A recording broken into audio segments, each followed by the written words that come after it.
Kapera yezvino changosara kuna mata nekurumbidza Mwari nezvese zvawakapfuura mazviri.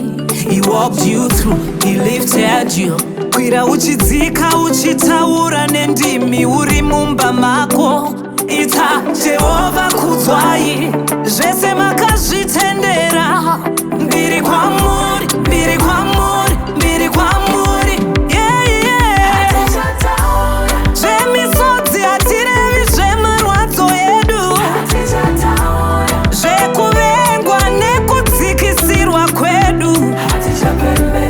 Kuipa kwari munyika tichasimudza Jesu pazvese, kutakurawo mitoro yese nekutenda.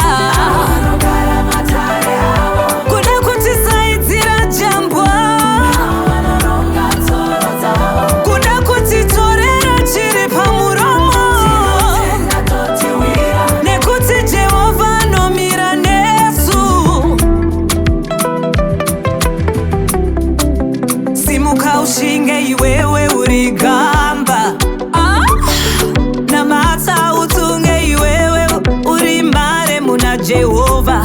You are strong in the Lord, you can make it. Mukaubike simukageza udye, usazvidye moyo nekufunganya zvausingagone kuchinja vimba. Jehovah unokunda. Aya ndiwo ma small small, ayo atinotenda.